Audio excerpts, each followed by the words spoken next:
Hey, salut tout le monde, nouvelle actu fixe. Comme d'hab, je résumé toutes les news des statues en résine de la semaine, les précos, les teases, vous saurez tout. Je vous invite à me dire en commentaire votre top et votre flop de la semaine, ce que vous avez précos, vous avez trouvé à chier. Ça me permet de voir un peu les tendances pour mon disque sur Twitch le mercredi. On attaque direct, on a du Tsume en manga avec la Ikigai. Alors la gamme Saint Seiya, il conseille d'avoir pas mal sur cette gamme là. Et là on a Kanon qui arrive. Si j'ai compris, le frère de Saga, un truc comme ça. En tout cas, je trouve que ça change par rapport à ce qu'on voit en Ikigai. On a toujours le même style de pose. Et là, on a une pose plutôt muséum. Et ça j'aime bien. D'ailleurs, je trouve que la pose a vraiment la classe. Je trouve que ça pète la classe.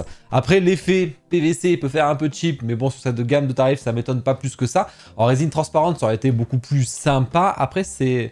Ouais, ça aurait peut-être été jouable, mais c'est pas évident. Mais à voir, jamais j'en discute en live avec eux, je serais assez curieux de voir pourquoi ce choix. La base est assez fournie et ça c'est cool. Hein. On cache ce socle noir là que moi j'aime pas spécialement. Et là il y a plein d'éléments dessus. La base est très jolie et ça j'aime bien. Au niveau du visage, ça c'est vous qui me direz en commentaire parce que moi ça c'est dire, vous savez que je n'y connais rien.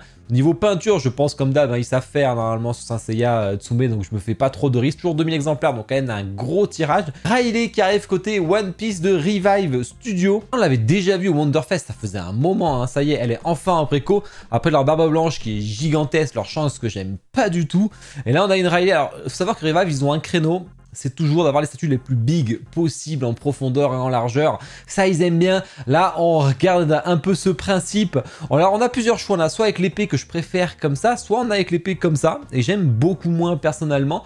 Après, c'est très fouillé, hein, leur statue. Moi, j'ai du mal. Dommage que le Riley a l'air plutôt bien foutu, mais il y a trop d'éléments. C'est dommage, c'est gâché. Après, sur du One Piece, ça peut aller. Mais c'est dommage. Moi, c'est pas mon kiff. En tout cas, le perso est bien réussi. L'arrière, ça fait un peu fouillis là aussi.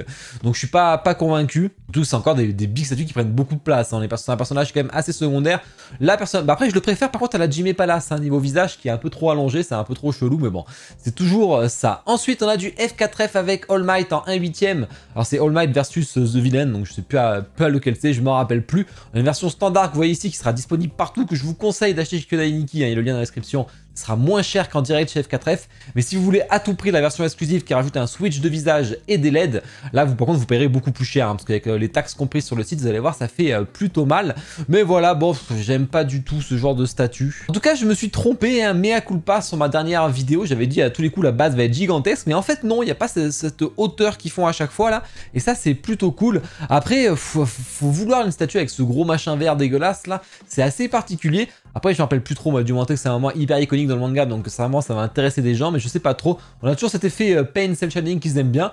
Moi, j'aime bien ce style, voilà, c'est plutôt sympa. Précommande jeux vidéo, là, on a Golden Axe qui arrive, donc du vieux jeu vidéo auquel j'ai joué à l'époque. Hein, on peut jouer un peu comme Streets of Rage, hein, donc c'était plutôt sympa. Je sais pas si j'ai joué sur Mega Drive, je m'en rappelle plus trop, je pense. Hein. Donc c'est par Dream Figure, j'avais déjà une box en live, leur Morrigan et Lilith. Et là on a une statue, donc c'est le premier des héros, hein, parce qu'ils sont trois de mémoire, il y a la femme guerrière et il y a le nain avec sa hache, bah, du coup qui vont enchaîner. C'est du 1/6. Bah, le visage, est-ce qu'il est comme ça dans le jeu? C'est difficile à dire, hein. C'est des jeux rétro gaming vraiment très pixelisés, donc c'est difficile à dire. Peut-être qu'il y a des artworks officiels du jeu et du coup ça lui ressemble peut-être, mais en tout cas ça donne pas envie. Hein. C'est pas forcément le genre de truc qu'il faut adapter. J'aime pas du tout. Ils aiment bien le rétro gaming, hein, parce qu'ils avaient fait Ghost and Goblin, maintenant ils font Golden Axe. Je suis vraiment pas fan de la statue, c'est dommage. Précommande d'ici. Ici on a Batman Rebirth qu'on avait vu aussi au Prime One Showcase. J'aime bien Batman Rebirth, j'ai lu les comics, sont plutôt cool. On a une version black que vous voyez ici. Dans la version Deluxe, vous avez tous ces switches au niveau du visage qui se rajoutent, bien que je trouve que la régulière se suffit largement à elle-même, il n'y a vraiment pas besoin des autres. Et on a une version Blue si vous préférez, ça c'est au choix, voilà, avec exactement les mêmes switches, exactement le même prix, etc. Dispo chez Kyodai ou chez Prime One. Et on a une version bonus avec 300 exemplaires juste pour le petit Batarang qui n'est pas nécessaire là non plus. Hein. Précommande film, série télé, et là, celle-là, je ne sais pas trop quoi en penser. On a Hollywood Collectible, j'aime pas trop ce qu'ils font en général avec Rocky. On a ce buste de Rocky, moi j'ai l'impression de voir une statue porno, quoi. C'est vraiment particulier. Alors peut-être que c'est une scène iconique du film, je me rappelle plus. Mais là on dirait vraiment qu'il y en a un derrière, là c'est vraiment chelou. Hein. Surtout la photo là à droite, là. Et en plus avec la tronche qu'il fait, c'est vraiment particulier. Hein. Ça me fait délirer. Je sais pas, faut que les fans de Rocky, vous me dites en commentaire là s'il y a vraiment quelque chose où c'est vraiment réussi, il n'y a pas de problème, c'est comme ça dans le film et tout. J'avoue que là, ça fait bizarre, ça fait très bizarre, mais peut-être que c'est moi qui me trompe complètement. Précommande autre, on a du Fairy Bean Studio qu'on avait vu aussi à Wonderfest avec Mermaid. Alors c'est du 1/7, hein, donc ça va plus avec vos PVC souvent, mais elle est très sympa, j'aime beaucoup cette statue. Après bon, le visage par contre j'aime moins, ça fait un peu manga random enfantin, c'est un peu dommage. En tout cas, tout le concept autour est plutôt cool, c'est assez fin, il y a des beaux éléments. Fairy Bean, alors j'avais déjà une box avec Uloop, hein, Uloop et Fairy Bean, j'avais fait la Guways Samurai Girl qui était vraiment cool malgré quelques défauts, notamment sur la couleur de peau, etc. Mais là, à voir ce que ça va donner. On a fait le tour des précos, il n'y avait pas beaucoup, c'est une des plus petites semaines, même si heureusement le lundi m'a sauvé la mise, sinon j'avais quasiment rien à vous présenter. Comme d'hab, je vous ai mis le lien affilié chez mon partenaire Kyodai Aniki, la boutique française, n'hésitez pas à passer par là, ça me soutient, c'est très important. Si vous voulez jeune box une de vos statues qui est dispo ou que vous précommandez, n'hésitez pas à me demander en MP, et je le noterai quelque part, ou alors le penser à le dire Kyodai Aniki, au moins ils vont envoyer, on pourra s'arranger.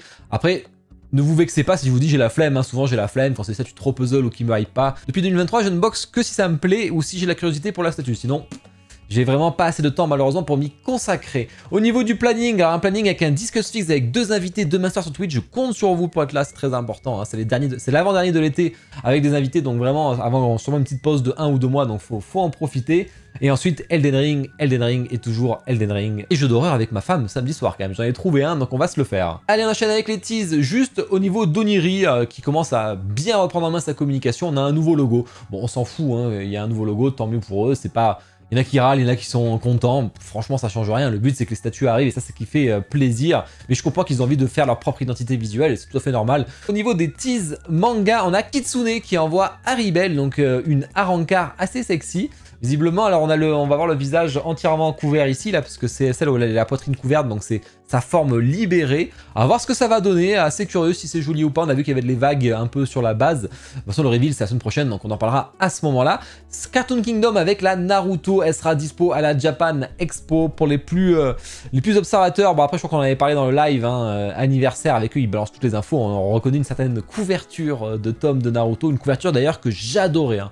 D'ailleurs, c'était une de mes couvertures préférées. Sachant qu'on a un prix qui est assez maîtrisé, parce qu'on est en dessous des 1000 € et ça, franchement, ça fait plaisir. Assez curieux de voir ce que ça va donner. Olive et Tom de Cartoon Kingdom, là aussi. Alors, ils ont déjà fait une statue, ça on sait, mais c'est qu'ils vont faire du coup des petits bustes. Donc, à voir ce que ça donnera. Je suis pas sûr que ce soit très la bonne licence pour ceci, mais bon, à voir. Shinka Studio avec Vinland Saga, des nouvelles de la prod.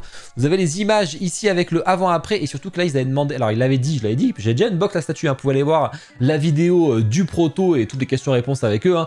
Et en fait, ils avaient dit qu'ils retoucheraient, parce qu'on avait une grosse démarcation au niveau des cheveux que vous voyez sur le prototype en haut. Et sur le sample en bas fait par l'usine, eh ben on n'a plus cette démarcation, donc ça c'est cool. C'est ce qu'il fallait retoucher à tout prix. Pareil au niveau du visage, Thorfinn qui regarde plus Torkel, pas toujours facile. Et le bois qui a l'air toujours aussi beau que sur le proto, donc ça fait plaisir parce que c'était un des gros points forts de la statue. Figurama, qu'est-ce qu'on va avoir ensuite? Alors on pense que c'est Seras de Helsing, on en reparlera, ça j'ai très hâte parce que c'est une très belle. La première Helsing est superbe de toute façon. Prime One, Guts, Casca. Alors c'est bien parce qu'ils ont censuré leur propre image, donc ça fait plaisir parce que c'est une scène quand même assez trash. Puis forcément il y a la poitrine et elle est à poil, hein, donc là ça passerait pas sur YouTube et tout, mais là elle est censurée donc c'est nickel. Grosse statue, hein, fait 15, 70, 70, 70. Après quoi on va pas tarder, j'en reparlerai à ce moment-là, mais il y a des LED et ça fait plaisir. Ça a l'air très bien fait avec cet effet de cel shading et on sait qu'on a un bonus part qui va arriver là aussi. On en parlera la semaine prochaine. Pixstar Sasuke, ça y est, les envois vont bientôt commencer chez nous. J'avais dit qu'ils terminaient complètement la Chine avant de voir un peu ce que ça donnait surtout, hein. Ils voulaient voir un peu les retours, etc. Hein, savoir s'il y avait beaucoup de SAV ou pas. 621 exemplaires, hein. C'est pour ça que je vous l'ai fait. Donc il y a un gros tirage, elle a bien marché malgré le poids. On est quand même sur 2 colis de 26 kg. J'ai déjà donné toutes les infos, hein, sur mon Discord. Vous pouvez aller voir, hein, la taille des colis, les poids des colis, le ship pour ceux qui ont pris en Asie. J'ai pu l'avoir, donc voilà, toutes les infos. Il va falloir être patient, hein, parce que je pense qu'ils vont envoyer courant juillet, courant août, le temps que ça arrive, ça va être un peu long, voire courant septembre. Pour ceux qui ont pris chez Kyodai Aniki, je pense que vous l'aurez peut-être à la fin de l'année, ça peut être cool alors en début d'année prochaine. Et Lightyear Studio, la fin de prod de leur Zoro avec la Toei là qui est dégueulasse, hein. Vraiment j'aime pas du tout ce Zoro, donc même que ce soit un Switch ou pas, c'est assez horrible. Et KO Collectibles avec Asta, là c'est pareil, j'aime pas du tout ces statues, donc... Mais la fin de prod approche. Tease jeu vidéo, Sword and Fairy, donc un jeu mobile chinois, un truc comme ça, hein, avec Lin Yueru de Triangle Studio. Par contre c'est très harmonieux, c'est très joli. Après voilà, vous avez un petit switch de visage qui est sympa, vous avez un petit switch au niveau de soit l'oiseau, soit la feuille. L'après quoi c'est la semaine prochaine, donc on en reparlera, c'est du 1/4. Tease Marvel Bishop de Sideshow qui va arriver. Le Wolverine, hein, depuis le temps qu'il avait annoncé celui-là, ça fait plus d'1 an, et ben voilà, on a enfin une image, donc ça va pas tarder je pense. Tease d'ici Riddler de Sideshow, l'homme mystère, et ça franchement le perso est sous-représenté alors que c'est un des meilleurs persos de Batman. Ça peut être hyper stylé, s'il est même du style du pingouin, ça peut être une tuerie. Donc à voir ce que ça va donner.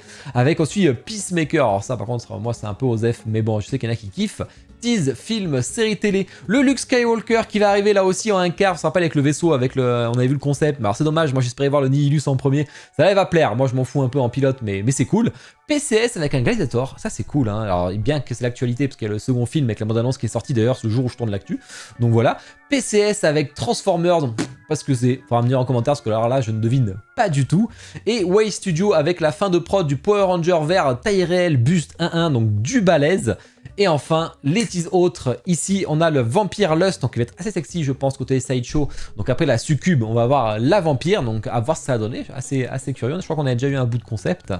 Et Weta avec Abaddon de Warhammer 40 000, ça fait plaisir, on n'est pas sur le jeu vidéo cette fois-ci. Je sais que le Warhammer ça va kiffer, c'était du 1/4 l'autre, donc peut-être qu'on aura pour Titus je crois, ça sera du 1/4 là aussi. Et la PJ Avery qui est en fin de prod, ça y est elle est finie, elle commence à être envoyée en Chine déjà hein, pour l'instant et après chez nous.